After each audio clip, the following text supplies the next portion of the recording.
After months of research, after months of thinking, after months of saving my pennies and my nickels and my quarters, I've decided to do something. Today, we are buying an e-moto.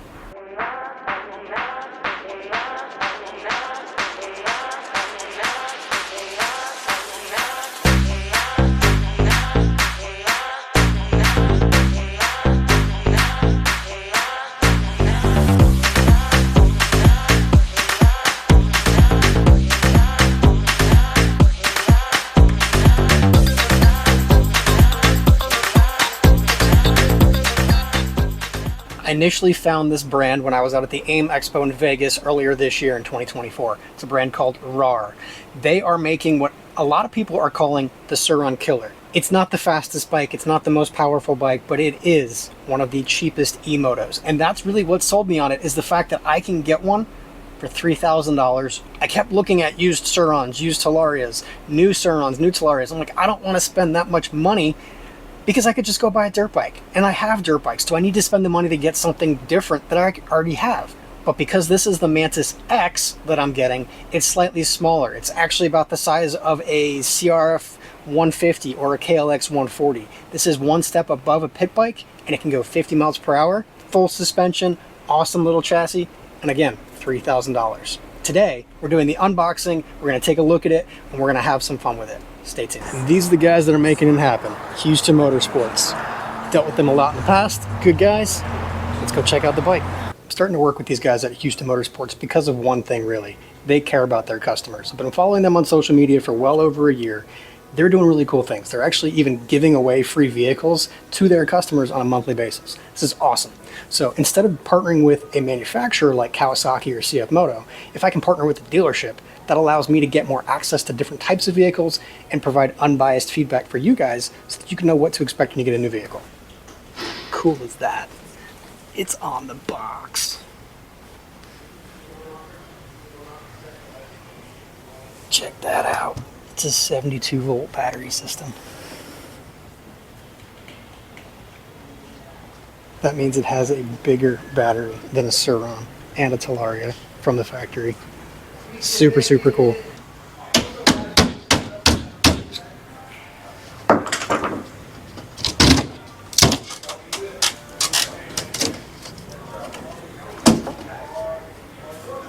Dang, you weren't kidding. This is packaged really well. Dude, extremely good packaging. It's like they expect the shippers to drop it or something. These boxes have honestly had the least amount of damage to them. That's like a perfect size. Yeah. It's, I would say, comparable to like a KLX 140. Oh, it's so cool looking.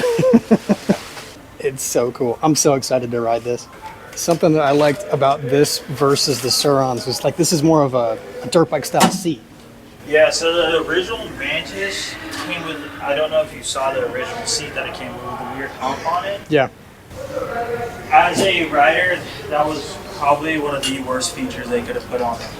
That hump was just very uncomfortable.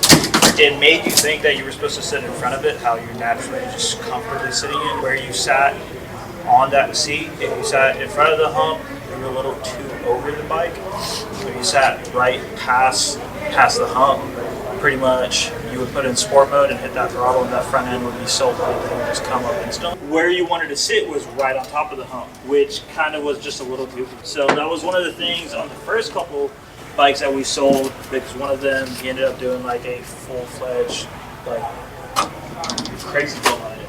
Forks, wheels, a full light kit on it. We ran Baja Design lights on that guy. It was a cool little build, but we ended up sending the seat to a custom fab, or like custom cushion shop right around the corner here on Jones. They ended up shaving the seat down, making a new seat cover for it, and just kind of setting it up real nice. Dude, he ended up loving it. And then about 2-3 months later, Mantis or Rawrr must have just heard all their customers complain about the same thing. They ended up coming with the shade down seat. So I'm gonna roll the bike back off the, pretty much off the thing. Okay. When I do that, can you flip up this panel? You got it? Yeah. Extra space here. That's so cool. even the bottle of Loctite. Yeah. Is the Loctite needed for the assembly? So they run Loctite on the screws before they ship. What's up? It's a cool little set. Not bad to keep in a truck. Bar risers. Adjustments forward and backwards. The direct drive is what really made it cool for me. The fact that it's straight from the motor to the rear wheel. Like Surrons don't do that.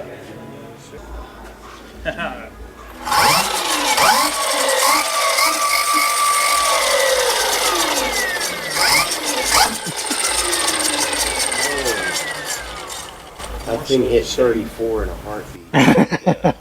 More so, I was seeing if we had cheers to it. Alright, I'm gonna check that bolt. Arthur, your expert opinion. Does this look like we're missing a spacer right here? Or is that bolt you need to ran in more? The nut needs to be bottomed out.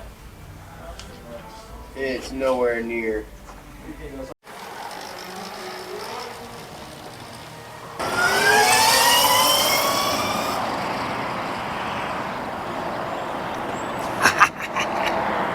That thing's so cool.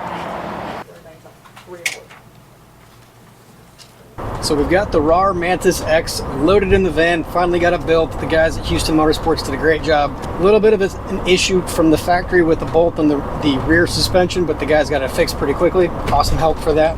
Now, the fun part. I'm not gonna just ride around cities. I'm not gonna just go do wheelies on this thing. This is going to be put through the paces, 100% like a dirt bike. I'm gonna be taking this out to Durhamtown in Georgia, literally in 2 days, to ride single track, to ride trails, to ride motocross tracks. This thing is gonna be a blast out there. And most importantly too, my brother-in-law is meeting me there and he just bought a Surron, so we're gonna do some comparative tests to see which one is worth the money. Now that we've got the Rawrr Mantis X home, let's talk a little bit about some of the specs of the bike. I mentioned the price. This is a $3,000 e-moto bike, and I'm saying e-moto, not e-bike. Keep that in mind. Laws are different all across the country, but this does not have pedals to it. It is not a class 1, 2, or 3 e-bike. This is a motorcycle. This is an electric motorcycle.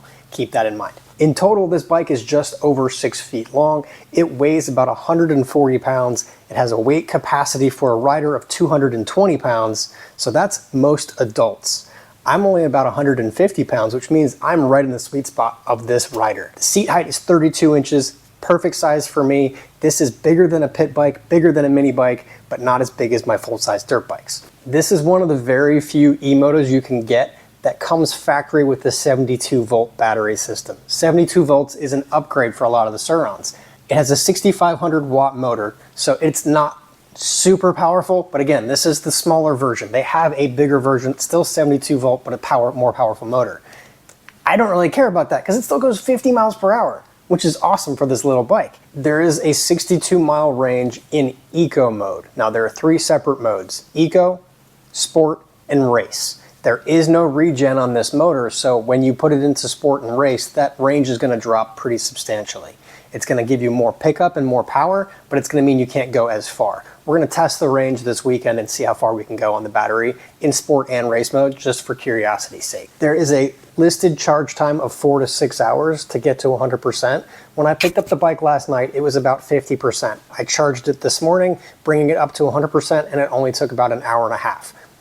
That seems pretty doable, especially when just plugging into a 120 volt regular household outlet. It does come with 2 separate front plates. You've got a basic race number plate and then also a headlight. I don't have the headlight installed because I don't plan on riding at night and I don't think I need that extra stuff on there. There's a 19-inch front wheel and a 17-inch rear wheel, both of which have hydraulic brakes, which is awesome. There is a KKE suspension front and rear, both of which are fully adjustable with preload and rebound.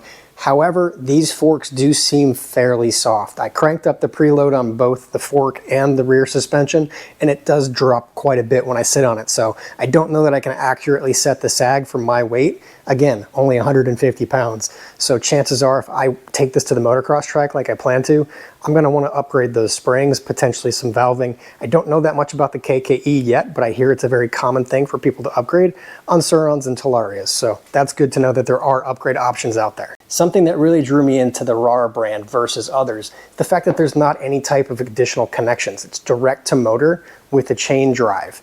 That means you don't have to worry about any torque converters, you don't have to worry about additional bolts or gearing. It's just very much like a motorcycle. So I have the preload maxed out on the front suspension, and you can see how much it drops down with just me on it.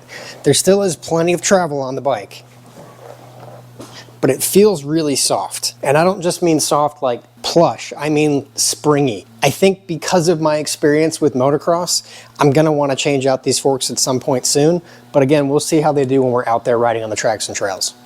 I do have to say, I really do like these pegs. They're spring mounted, kind of like a dirt bike peg, but they're actually fairly wide, like a platform peg, which is awesome. I wouldn't have expected that on something like this type of a bike. Some dirt bikes don't even have pegs that wide. As far as the controls go, you have a key down here.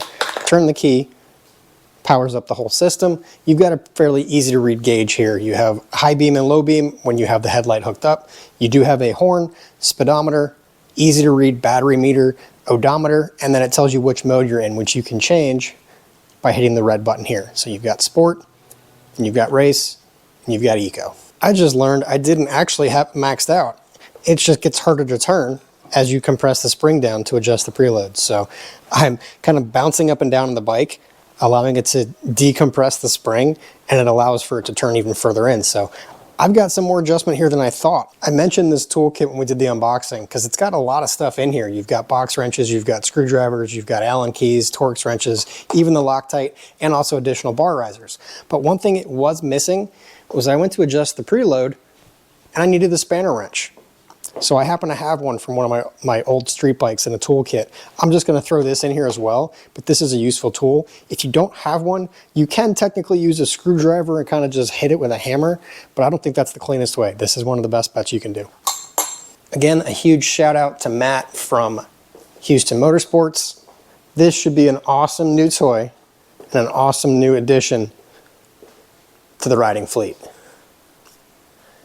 Hope this was fun, hope this was useful. If you have questions about the Rawrr, let me know in the comments down below. I'll do my best to answer them. If not, you can get a hold of Matt. The link to his website down in the description below. You might be wondering, why aren't you doing on-bike footage? Why are you doing just the unboxing? And I'll tell you why. It's because I have a lot of riding planned over the next few days, and I'm gonna be filming with the Rawrr. Stay tuned, subscribe to the channel, catch some videos of this out at the Off-Road Adventures at Durhamtown in Georgia. It's an awesome facility on anything two wheels, but I want to check it out on this new bike and see how it handles. Stay safe out there, have fun, and I'll see you in the next video. Thanks.